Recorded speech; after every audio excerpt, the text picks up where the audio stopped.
छुट्टा वाला हाथ में कमंडल, बाबा विश्वकर्मा के गावे सब मंगल।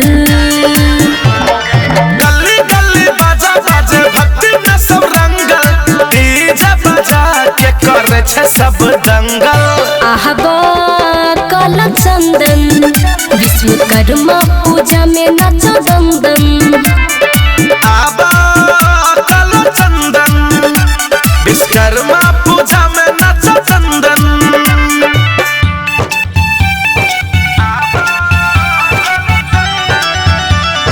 म्यूजिक बाय सुगम राजा।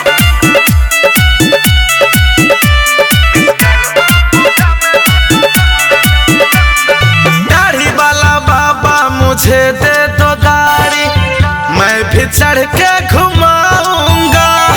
आसिन महीना में हर साल बाबा आपका मूरत बसाऊंगा।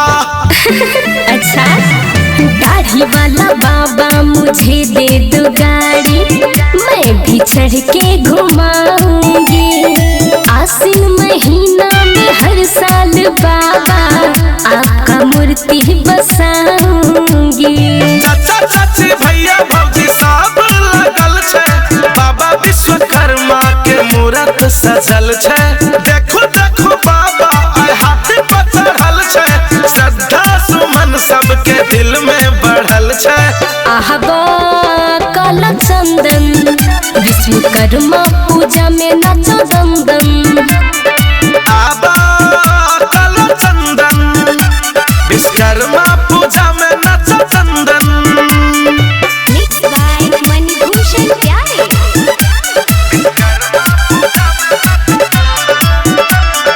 देवों का देव महादेव का मंदिर आप ही ने निर्माया है।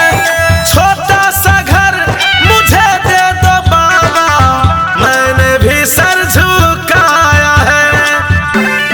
अच्छा, देवों का देव महादेव का मंदिर आप ही ने निर्माया है। छोटा सा घर मुझे दे दो बाबा, हमने भी सर झुकाया है।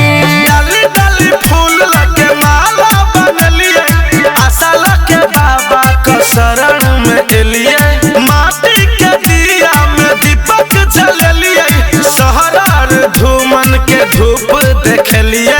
आहबा काला चंदन, विश्वकर्मा पूजा में नाचो दंदन। आबा काला चंदन, विश्वकर्मा